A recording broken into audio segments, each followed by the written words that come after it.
Janwada farm house party case కీలక మలుపు తిరిగింది. ఈ కేసులో కేటీఆర్ కు ఆయన బావమర్ది రాజ్ పాకాలకు షాక్ ఇచ్చారు అధికారులు.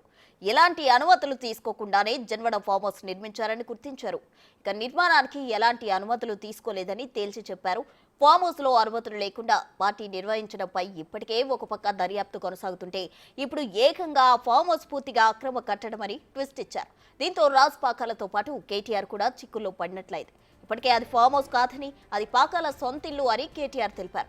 దీంతో ఇప్పుడు ఆ నిర్మాణాన్ని అధికారులు కూలుస్తారా అనే ప్రశ్నలు మొదలవుతున్నాయి.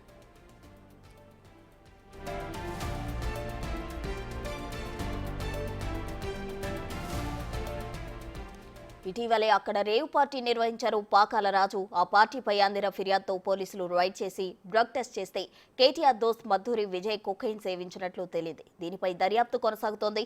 అయితే అది ఫామ్ హౌస్ కాదని సొంత ఇల్లు అంటూ కూడా కేటీఆర్ అప్పట్లో తన బామర్ది తప్పేమీ లేదన్నట్లు సర్టిఫికేట్ ఇచ్చుకున్నారు కేటీఆర్.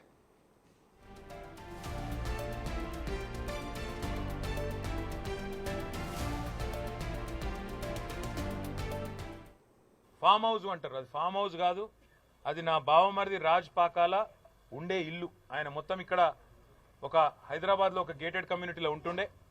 ఆడ ఇల్లు ఖాళీ చేసి దాదాపు 10-15 రోజుల కిందటనే పూర్తి స్థాయి ఇల్లు తనది ఇవాళ జన్వాడలోని రిజర్వ్ కాలనీ అని అక్కడ ఇల్లు కట్టుకున్నాడు. ఆ ఇళ్లలోకి పోయిండు. ఇళ్లలోకి పోయినప్పుడు పిలవలేకపోయిండు అందరినీ, బంధువులను కానీ మిత్రులను కానీ. వాళ్ళందరినీ ఇట్లా దసరా దీపావళి సందర్భంగా పిలుచుకున్నాడు. ఇళ్లకు పోయిన దావత్, అది ఇళ్లకు పోయిన ఫ్యామిలీ ఫంక్షన్. అయితే అక్కడ మాత్రం బిల్డింగ్స్ కట్టడానికి ఎలాంటి అనుమతులు తీసుకోలేదంటూ బిగ్ టీవీకి సమాచారం ఇచ్చారు పంచాయతీ కార్యదర్శి. అంతేకాదు జూలై 7, 2022, జనవరి 30, 2023, ఫిబ్రవరి 8, 2023న మొత్తం 3 సార్లు అక్కడ బిల్డింగ్స్ అక్రమంగా కడుతున్నట్లు నోటీసులు ఇచ్చారు. కానీ ఆ నోటీసులకు పాకాల రాజు నుంచి ఎలాంటి సమాధానం రాలేదు.